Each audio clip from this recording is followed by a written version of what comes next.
Hello and welcome to In Focus. I'm Peter Laffin, editor of the Washington Examiner's In Focus section. Our guest today is senior writer David Harsanyi.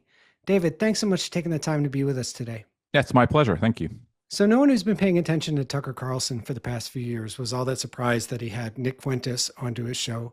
But I was taken aback by Kevin Roberts' decision to come out and sort of bless that union, not just because it was morally problematic, but it was just so politically dumb. And he seems like a really savvy person. Was that your reaction? Well, I agree with that. I don't understand why Kevin Roberts even felt the need. I mean, I actually probably do. He's friends with Tucker, so maybe there was some personal pressure there. That's just me guessing. But it seems odd for him to put the reputation of the Heritage Foundation on the line for someone like Tucker Carlson. At first, when I first saw that video he made, and it just happened to be on Twitter. Unfortunately, I happen to be on there a lot. Come across my feed right when he, sent it, and I watched it, and I was taken aback. I couldn't believe what I was seeing, because, well, we'll get into that. But it just hit me. Why would the head of the Heritage Foundation do something like this? I think that there is a fight between what I'd call paleocons and Reaganites, I guess, and he's on the paleocon side, and he feels the need to protect Tucker because Tucker has a huge audience, and it matters for that side, the paleo side, to win the hearts of, the Republican Party. I think they are winning it in a way, but I think maybe here they've just taken it a step too far, and there will be blowback for it. So. Well, it seems he's already come out and apologized for it, and he's been trying to walk it back for a few days. So to me, I'm actually very heartened by this whole episode. To me, it signals that maybe the darker forces aren't taking over the party. I think that's a charitable view of what he did in a way. I watched his speech or parts of his speech at Heritage, and I looked at the other. I think he had a tweet out on Fuentes, which I'm glad. I'm glad he was very specific that Nazis are bad, and but he still is constantly saying that we shouldn't cancel Nick Fuentes, which is just a red herring in my view. Or I don't think. I know that the Heritage Foundation wouldn't have him as a guest there. Does that mean that they're canceling him, or does that mean that they have some kind of gatekeeping which keeps people who are, who say that women want to be raped or that Hitler is cool out of their conversation? This idea that I have to, or you have to, or anyone has to debate every nut who's out there just because they have an audience, I think is, it's just destructive. And so that still bothers me. I felt like his excuse was a bit like, you misunderstood the nuance. You misunderstood what I said, or I'm sorry that you misunderstood what I said, which someone pointed out. Many men, myself included, try to use with our wives, and it doesn't work out. So I'm not sure why it would work out with the large audience. And there's another part of this, is the whole entire. Listen, initially I thought that maybe he didn't understand what was really going on with Tucker, that someone else wrote that little speech for him, which seems to be maybe the case because I forget the person's name, his sort of second in command or whatever his title was let go. But then coming back, and I think this is a reactionary method that the new right sort of has taken on, where they can never admit, if liberals say something is wrong, then we can't admit it is. They just can't. You can't give an inch ever.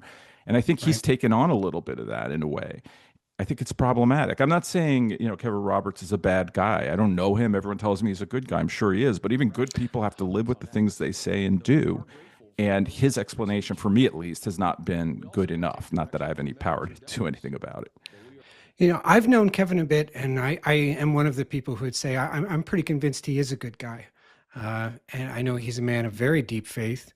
And up until last week, I'd never noticed anything like hate in his bearing, in his speech, in his positions. I thought he was a man of great principle, occasionally maybe playing with the fringes a little bit, in the sense that he is trying to keep these people in the circle, to win over some of the people who are going to the far right. So I was very surprised just by the tone tone deafness of it. You talk a bit in your most recent piece about gatekeeping. I wonder if you could unpack that a little bit more for us. I found that idea in your piece very interesting. Well, I have this debate with people who I would consider populist or new right or whatever, where they get offended when you say there should be some gatekeeping. Like, I've been writing a long time, and I've probably written about cancel culture here and there, but I'm not as reflexively against it as everyone else. And that's not to say that the people who are being canceled quite often by the left over the years deserved it in any way. I think that a Mhm. lot of that was wrong.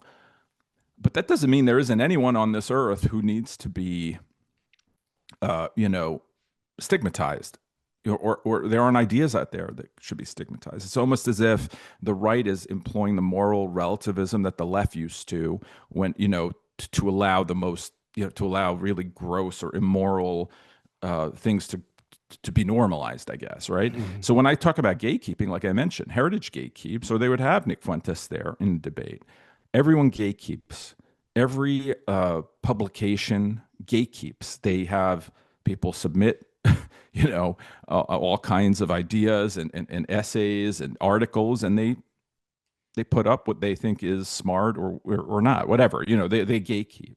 Um, the idea that we have to, first of all, in the intimate, he intimates quite Mhm. strongly that in the big picture, in the overarching picture, the people who like Nick Fuentes are on the same side as I am on, or that a Right. conservative is on, which to me is crazy. Um, if you need them to win, something is deeply wrong with the right, you know? Mhm. And so I think it's perfectly acceptable to say Tucker is wrong. Tucker Carlson is wrong. And I hate to use the word normalizing because everyone uses it, but to lift Right. up and try to moderate, which I think he did, the positions of Nick Fuentes, both to make himself look more moderate, but also to bring Mhm. this person aboard in some way, which is clearly what he's doing. I hate when we Clearly. pretend that we don't know what Tucker Carlson's up to. Speaking of people calling each other friends, everybody was apparently JD Vance's friend last week. In Kevin Roberts' video, he said, my friend JD Vance, talking about quotes that he gave at the Turning Point USA conference. I read, Rod Dreher's column that came out right after the Heritage video, right after the Tucker flap. He's, appealing, saying, my friend JD Vance, you need to get in there. You need to rebuke this. Vance has been awkwardly silent throughout all of this. And he's as plugged into the online right wing stuff as anybody in the world. He's surely aware that all of this is happening. To me, it seems that there is a power vacuum that's been created through Vance's silence. And it's the first time where it looks like, okay, somebody might actually be able to outflank him on this. Somebody might be able to challenge him if he doesn't come out and give some statement, help Republican voters to see that these people aren't with us. What's your take on how all of this is shaping the 2028 GOP primary? Hmm. I don't know. I do know I'm surprised that I'm going to say this sentence, but Trump is actually a moderating force in the Republican Party right now. JD Vance is kind of the manifestation of this this movement, this intellectual movement that came with Trump, but I don't think really represents exactly what Trump's about because I don't think Trump's any kind of ideologue at all, other than Right. maybe on trade or something. JD Vance is. JD Vance pulled this thing before the election where Tucker had on. I might be having my dates might be slightly off, but he had on that fake historian, populist historian who's always blaming Churchill for World War Daryl II and Cooper. stuff. Yeah, and he appeared on Tucker's show after that had run. Now it had been pre-taped, but someone asked him like, "How do you feel about all of that?" And he went on with his own about free speech and canceling people and this and that, but wouldn't actually say anything. I believe, critical of the whole situation. I'll just say this: I'm very suspicious of J.D. Vance in general. I don't think he's any kind of conservative other than I think he's like, I mean, I call him a progressive who goes to church, essentially. I think he's a socially conservative person, but his economic ideas, I think he's an isolationist.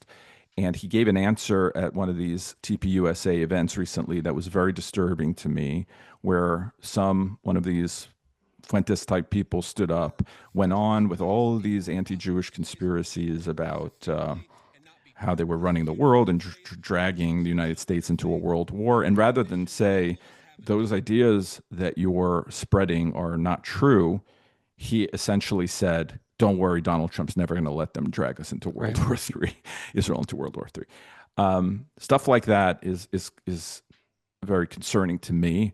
I don't think he's a Nick Fuentes guy or anything like that. I doubt he's even really a Tucker Carlson guy, but he's definitely, you know, someone who leans in that hard paleo direction. And a lot of conservatives out there want that now. So, and I just want to say this as well. I think that they make a mistake in believing that whoever, let's say JD Vance, is next in line, that he's going to be as popular or be able to corral all the factions of conservatism in the same way as Right. Trump has. It's going to be a Right. lot harder for him. He's not as charismatic, even though they keep telling me he is. I just don't think that's true. And it's going to be much more difficult for him unless he really moderates and maybe, and all of that. But we'll see. Yeah, I think it's interesting that he's had such an unbelievable polling lead, really since the inauguration, when people started asking, okay, who's next, that the expectations were set really, really high. And there's only one place to go from there. And an episode like this, I really do believe it gives an opening to somebody to challenge him. I think JD Vance is a master at the pivot from whatever the point is being raised to, and this is why the legacy media, nobody watches it anymore, and this is why Donald Trump's awesome. But I don't see that as a magic bullet in this fight the way that it's been for him since he was named the vice president. And like you say, he's not going to be able to carry both of these factions in the conservative movement like Donald Trump did, because you can see there's resistance to him already that's really strong and seems dug in. I started seeing Marco Rubio images being shared around the internet immediately. Now, some people on the right, some people we work with would say, well, they don't understand who Marco Rubio is today. This isn't the Marco Rubio of 2016. But if Marco Rubio decided, hey, maybe I don't want to be vice president, it seems like he could secure himself a lot of loyalty in the conservative movement right now by stepping into this. I haven't seen a real division like this in the conservative movement since Trump consolidated power. And so it seems like there's a real opportunity there. I hope you're right, actually. If you listen to Vance, he's always going on, or he has gone on many times about how during the past 40 years, things have gone south, right? That's it's a big talking point for people who I will call paleos, how Reagan conservatism had kind of destroyed the party, destroyed the country. It's always 40 years. It's not Carter. It's always Reagan. That's the problem. I think there's still a lot of people in this country who believe in Reagan conservatism. I'm not saying that they adulate or worship Ronald Reagan or anything anymore, but they do have those same basic beliefs. I think they're much more open to his ideas than they are to the hard, pale, angry, in my view, paleo ideas that people like on the paleo right are spreading, like anti-immigrant. I sound sometimes, for years and years the left would say, oh, there are a bunch of fascists on the right, a bunch of and it wasn't true, but now it is true to some extent. There are those factions that are more popular than they used to be, and we have to deal with that. As far as Rubio, I think you're right. I think the people who say that he's not the same guy as 2016 are right. I mean, his economics are actually quite close, probably, to Vance's. I mean, he's made that turn as well, which is popular on the right. Have kind of given up on the free market stuff. I just don't think has any traction with most voters today. I think most voters are wrong. I think they don't understand what's actually gone on over the last 30 years and the kind of miracle economic growth we've had and the kind of unprecedented wealth that we have.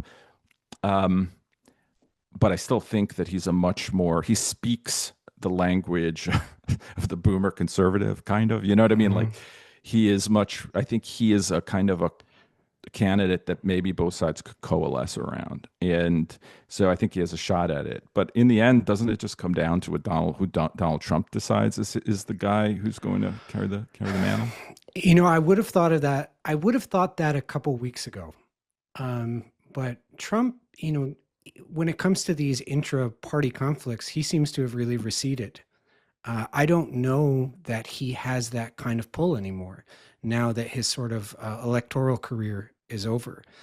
But I would have thought that a couple weeks ago. But this has, been such a gigantic news story in the conservative movement, and Trump hasn't had anything to do with it.